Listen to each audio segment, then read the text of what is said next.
Welcome to Intelligent Automation Radio, the number one podcast for IT executives seeking insights on the impact and opportunities for innovation that automation is delivering to businesses around the world. Featuring thought leaders in AI, machine learning, orchestration, security automation, and the future of work. And now, on with the show. Welcome, everyone. My name is Guy Nadivi, and I'm the host of Intelligent Automation Radio. Our guest on today's episode is Tom Ivory, Head of Intelligent Automation Digital Operations North America for Capgemini. And according to Consulting.com, Capgemini, which is headquartered in Paris, France, and has over 200,000 employees in more than 40 countries, is the world's second largest consulting firm by revenue. So Tom brings a truly global perspective on intelligent automation to our show. Tom, welcome to Intelligent Automation Radio. Hi, Guy. Thank you for having me on the show. I'm excited to talk with you today. Tom, even though our show is focused on intelligent automation, that term can be a bit ambiguous in some people's minds. So my first question for you is, how do you define intelligent automation? Right. Yeah, it is an ambiguous term. I agree. When we look at automation, we've been doing automation across the technology and services industry for decades now. But we've added this adjective intelligent to it. And I think that separates from what we've done in the past to what we're achieving to do now as a result of using new emerging technologies like the cloud, like machine learning, the ability to analyze unstructured data in a more rapid rate. So adding intelligent, to automation is enabling us to do things that we weren't able to do when you say business process management, for example. That's been around for a while, and we've looked at trying to automate processes, but it was a very, very rules-based process where we looked at, how to take existing patterns and use technology in order to create workflows. But now with intelligent automation, we're moving beyond just basic process automation to harvesting data and automating that unstructured data in a way that can achieve business outcomes for us that we weren't able to do in the past. So when Capgemini looks at intelligent automation, we're looking at the spectrum of robotic process automation, chatbots, virtual assistants, adding machine learning to give the ability to organizations, our clients, to teach software how to think for itself and reach this nirvana that we're all trying to achieve, this holy grail of artificial intelligence where we can mimic human thinking, human behavior without human intervention. So you've mentioned artificial intelligence, and you've stated that, quote, AI has quickly evolved from simply a tool to reduce cost to a strategic solution that enables our clients to reimagine their business for accelerated growth, end quote. Can you share with us some quantified examples of the accelerated growth you've seen AI provide? Yeah, absolutely. Capgemini has done a number of studies recently on intelligent automation, including the journey to artificial intelligence. And we're seeing a huge impact with regards to enhancing customer service. For example, we've looked at engagements where we've rolled out intelligent automation, maybe even implemented conversational commerce, and the ability for their consumers, their clients, to engage with the organization has increased, exponentially.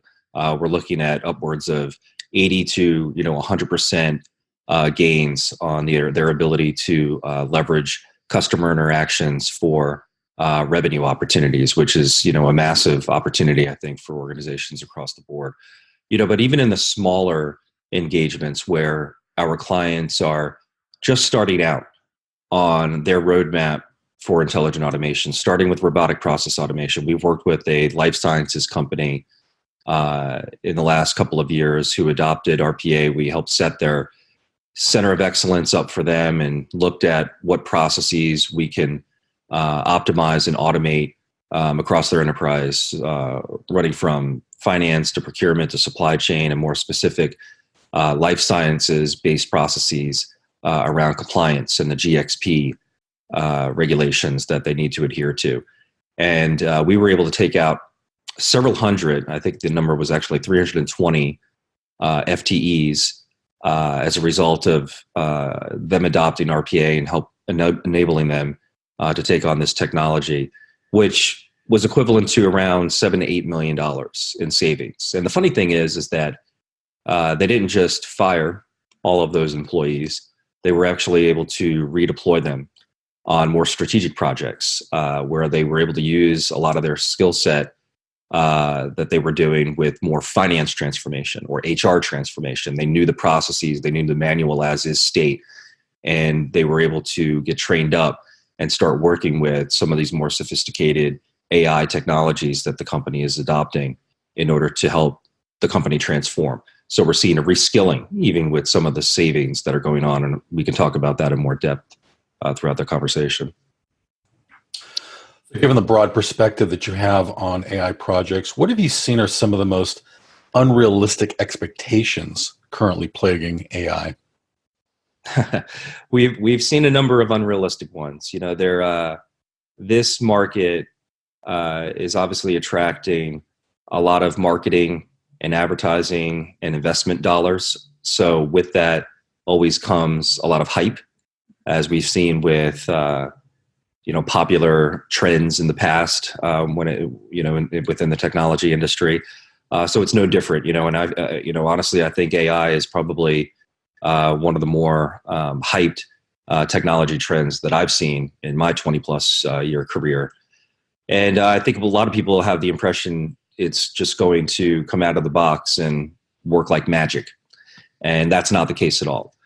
The technology is getting better out there, but at the end of the day, it really all comes down to understanding the processes and the operations within your organization and how you can apply robotic process automation and artificial intelligence to those processes and operations. Understanding your business, working with partners that understand your business at that industry specific level in order to reimagine and re-engineer how you're currently doing business in order to look at opportunities for growth, look at opportunities to impact customer service, how to leverage savings for research and development, and really go into this constant state, this continuous state of embracing innovation.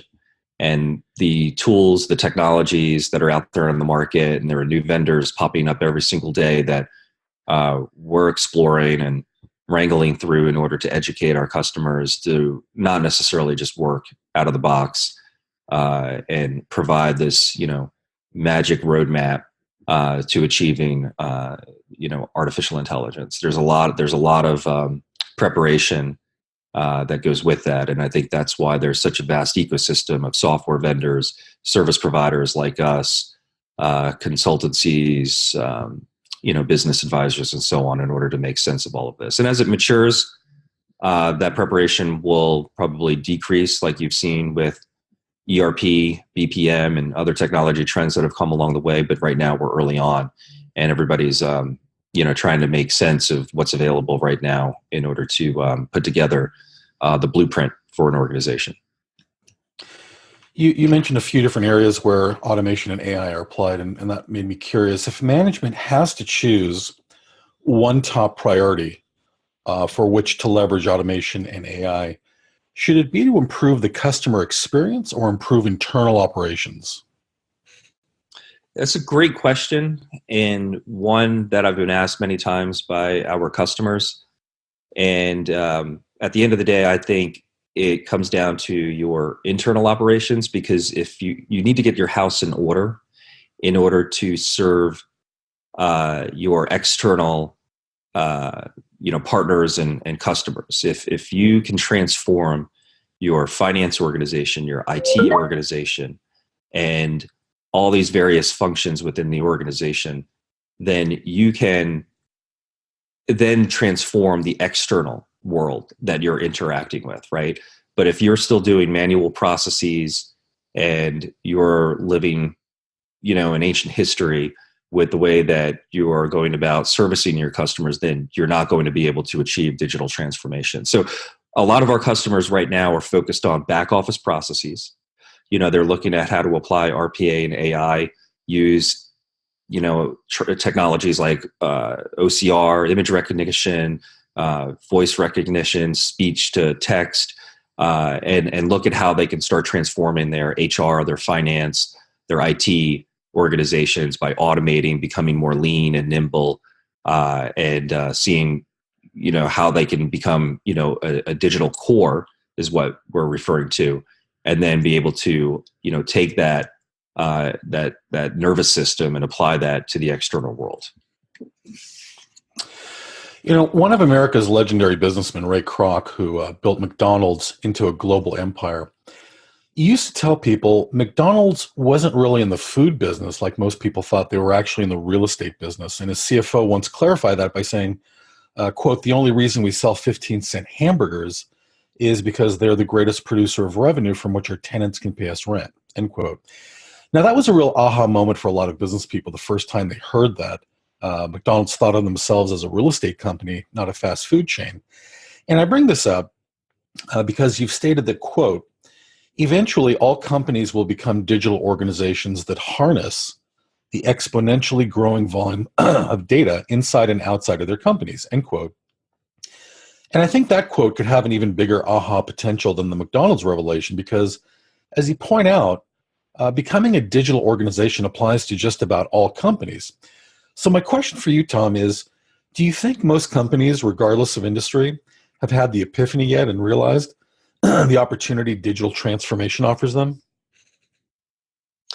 I would even go further to say that we're really at the point in time where digital is becoming meaningless because it's become so pervasive and adopted throughout the industry. So yes, I do think that we've reached that tipping point where organizations have all had the epiphany for the most part, and if they haven't, then they're most likely facing extinction.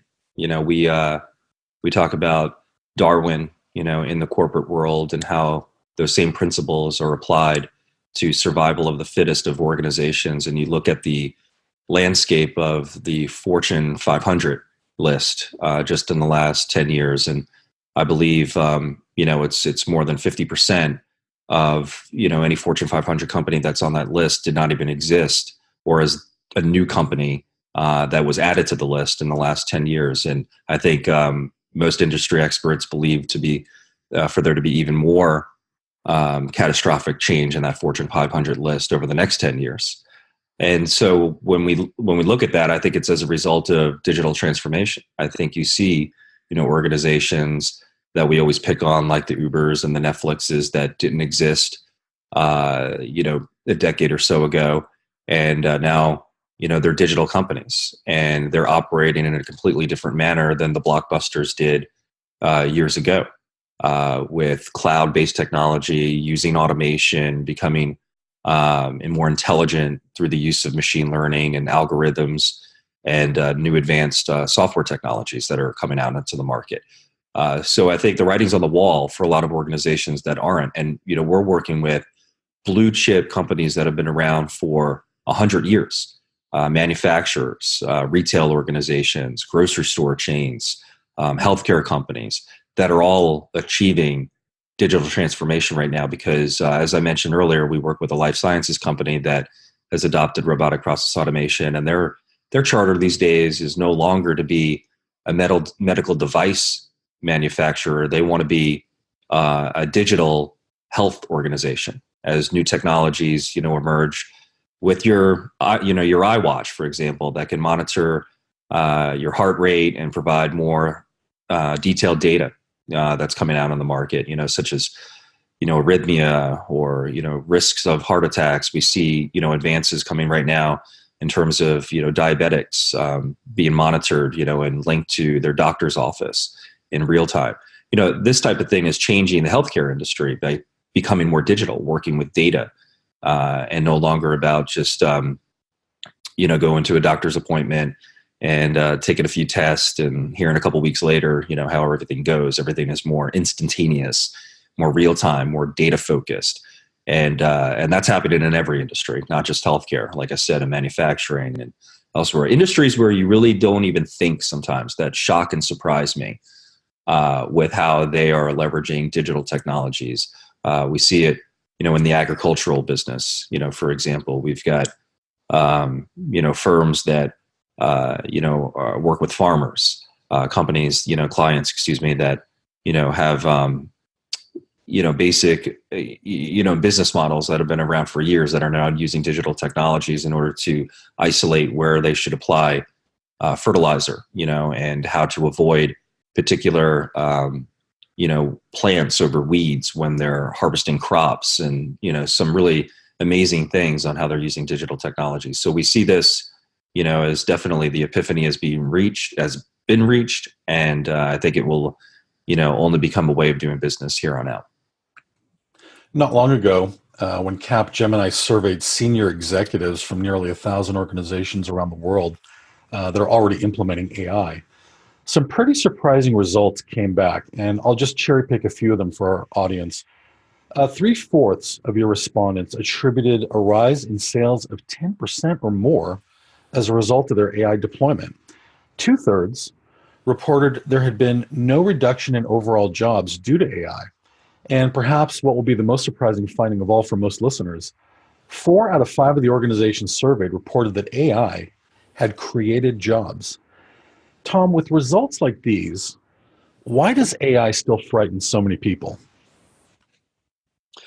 It's a great question. I think again, it goes back to my comment earlier about the hype and the confusion around exactly what AI is. A lot of people, even consultants, technology professionals, business leaders, have a hard time defining artificial intelligence and don't really understand the difference between machine learning, deep learning, artificial intelligence, and how to make sense of all of this. And then you have a lot of industry pundits, authors with dystopian views that were all of our jobs are going to be eliminated. Most conferences I go to, there's someone on stage that has just published a book. That's pretty much the end of times in terms of being employed, and our economy is going to massively shift in terms of having to the government, paying salaries from here on out. I think that's pretty extreme. I don't really believe in that philosophy, and I get frustrated every time I see the Terminator or a robot, in the opening, slides of a PowerPoint presentation. At the end of the day, this is process automation, and it could be structured or it can be unstructured. And robotic process automation is the solution for automating repetitive, manual, task-based processes, which nobody wants to do in the first place, right? So if that does eliminate a job, I see that as an opportunity for growth for all organizations and us as a human race. And that's an ability for us to do more meaningful things with our careers. And I look forward to automation taking away a lot of those mundane activities that nobody really wants to do and enrich their lives as they go to work and get excited, about the day ahead. When it comes to artificial intelligence, that's all about automating unstructured data. And I think that's where we can see some true, really amazing things that we've alluded to here, so far in the conversation on industry-specific outcomes that we didn't even dream of that we'll be able to do, that will lead to curing diseases and, doing things that we wouldn't have been able to do because of time or just trying to find a needle in a haystack or correlating, decisions or, data that we weren't able to wrangle before. And I think people, are scared because of the marketing projection out there. But in the reality, we may take a few steps back with eliminating jobs that are only focused on repetitive manual tasks. But in the long run, I think it's going to be a huge opportunity to create jobs that never existed before. I even look in our own organization. So I've been with Capgemini for over 4 years now. And when I first came on board, the initial charter I was given was take a look at automation we want to make sense of this and become a leader in the industry and make it pervasive in all the work that we do for our clients. We want to drink our own champagne, so to speak. So for all of our managed services engagements, we wanted to, put automation in there for productivity gains for our customers, make us more competitive in the market, whether it was application managed services or BPO managed services or infrastructure managed services. And at first, there was a lot of fear in our organization that a lot of jobs would be eliminated and there wouldn't be room any longer for a lot of our employees. But what's actually happened is that, yes, we've been able to eliminate jobs, make our operations, our managed services capability more streamlined and efficient for our customers as we're managing their ERP and apps portfolio or their business processes around finance and HR. But we've created new centers here in the US and Columbia, South Carolina, as well as offshore in India. And there are new roles that never existed before, robotic process automation architects, machine learning experts, RPA developers, heads of intelligent automation. Those roles didn't exist before. And I think this is creating just a new pool of talent that will now be able to do a lot more interesting things that'll lead to significant business outcomes. Well, we'll be able to reimagine business and IT processes that will be directly linked to new business, ventures and initiatives, such as enhancing the customer experience through chatbots and virtual assistants. So I downplay, the hysteria out there because I'm a firm believer, just like with the internet and technologies before, that it will create more opportunities and enhance our lives more effectively than people realize. As AI has grown in importance, you've been a big advocate for the reskilling of people. And you've stated that, quote, the heart of reskilling is improving the way employees can leverage data to improve customer service, accelerate research and development, and innovate, end quote. So my question for you is, what are some of the top skills organizations should be reskilling their people with to prepare for this paradigm shift? Absolutely. I think, communicating with executives is a big thing in our firm. And I think that translates to, across the board. I think the days of just showing up at work and taking orders and doing repetitive tasks is over. This new wave of robotics, automation, AI, the ability to replace human labor for those repetitive tasks is, the new era that we're in right now. The new skills will require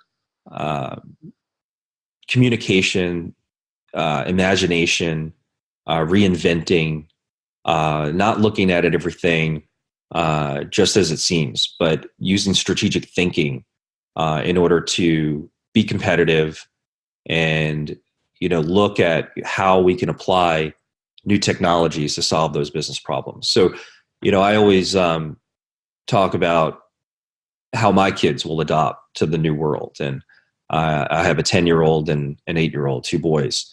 And in the last, 10 to 20 years, it's all been about software coding and learning, programming languages. And I think that is still a very important skill set.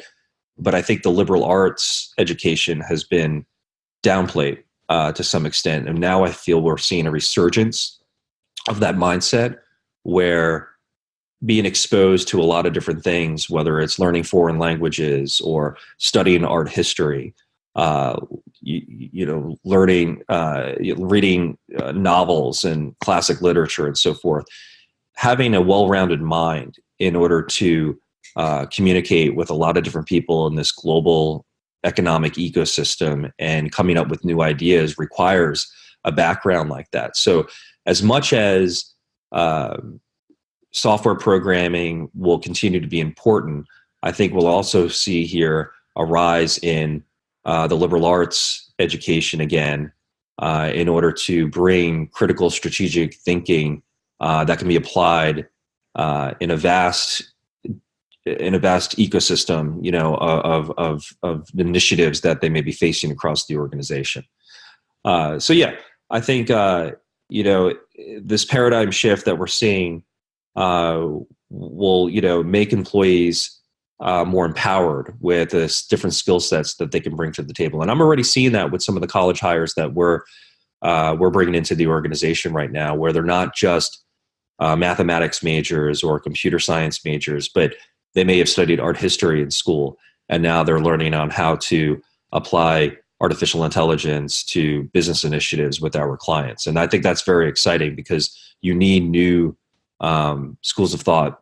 The corporations really right now are very hungry for new thinking and reimagining the way that they're doing business. And we're doing that right now with a number of customers, from McDonald's to Coca-Cola, and bringing digital transformation through new thinking, and not just the same old way of doing things, and applying the technology and just throwing technology at something, but really using strategic thinking to help them get to that next level.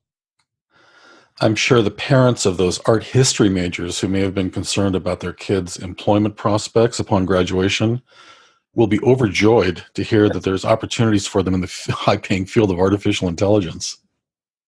I think you're right. I think they will, and it's, again, it's not to diminish any of the technology majors out there, or the people that are very skilled in software programming. But as you see, I mean, a lot of the new software that's coming out on the market, even with robotic process automation, it's low code or even no code, right? So even the software development process is getting automated to quite an extent, and DevOps and Agile, has advanced that quite a bit. So the emphasis is not just on the coding. Again, nothing against coders out there, but it's how do we take this software and apply it. And I think people in our industry tend to focus too much on the technology sometimes, and not as much on how the technology is an enabler for business outcomes. Tom, what should enterprise executives who've never dealt with AI know before deploying it? Well, I think for one, they should know that they need to do it. They need to get on this train. I read a quote by Gartner the other day that just within the next couple of years, I believe 40% of enterprises will deploy RPA software, and that's up from 10% today. So we are on a big wave of adoption here over the next 24 months. And I see it being in my seat. The demand is through the roof right now for robotic process automation services. And it's at all, phases of maturity, from just downloading an RPA tool and understanding and getting training on how this all works and getting educated on it, all the way through, hey, we've already deployed 200 to 300 bots, and we want, more help on how to scale even more. Maybe they hit a wall, and everything in between. So I think it's important for executives to know that this is real. There are real ROI savings. It's not easy all the time. You need to work with people that have been in the trenches, that understand all the pitfalls and the obstacles along the way. But this is something that, is certainly here and has arrived. And I would also tell them that, and I think it follows some of the points that I've made in this conversation so far, that it's not just about the technology, right? So the IT team is very important in understanding how the software will fit in their technology landscape and ecosystem, and things like security and the integrity of bots that are developed, and how to ensure that there are no failures, because they're going to rely on these bots like they've relied on people, to show up to work and be productive, and try not to make any mistakes, right? So that's important, to have a technology team that delivers the support and backbone to get RPA and AI initiatives off the ground. But at the same time, the business is instrumental in accelerating and helping scale the adoption of RPA and AI across the enterprise. So we, for example, work with organizations on process intake as a critical component of this operation. We bring in stakeholders from supply chain, customer service, finance, IT together in a program that will bring process intake and their request for automations, across the organization. And they need to have that seat at the table. So business leaders are instrumental. I think that, really supports why the RPA software, the big three vendors, for example, are receiving such lofty valuations and investments from venture capitalists right now, because it reminds investors quite a bit like a Salesforce, where business users are downloading, they're installing that software, using it, and that's a different mindset than some other technologies that have been out there, where only an IT professional can get access to it. But with these tools, you can, just go online and start using it, creating a bot. Like I said before, a lot of it is, zero code or very low code, and it's meant for a business user to be able to adopt it. And so I think that's why we're seeing such huge acceleration here. So my advice again to business users, corporate executives, is to, bring in those business users that are now looking at this, because you're going to have to get a hold of this and streamline it throughout the organization, instead of just having all these islands of automation going on throughout your organization. And that's a different animal that you're dealing with when you have business users starting to independently look at software to help them achieve, some of the efficiencies in their daily jobs. All right. Well, it looks like that's all the time we have for on this episode of Intelligent Automation Radio. Tom, thank you very much for joining us today and providing some fascinating insights about the market for AI and automation. It's been a pleasure having you as our guest. Thank you, Guy. This has been fun, and I really appreciate you having me on the show. Thank you very much. Tom Ivory, Head of Intelligent Automation Digital Operations North America for Capgemini. Thank you for listening, everyone. And remember, don't hesitate. Automate. Thank you so much for listening today. Please subscribe to our podcast on iTunes, SoundCloud, Spotify, or anywhere else you listen to podcasts. We publish new shows regularly, and you won't want to miss one. And please remember to give us a rating. It helps others find the show. Intelligent Automation Radio is sponsored by Ayehu, the leader in intelligent automation solutions for IT and cybersecurity. You can get more information about Ayehu by visiting our website at ayehu.com. That's AYEHU.com. Ayehu, creating the successful path to the self-driving enterprise.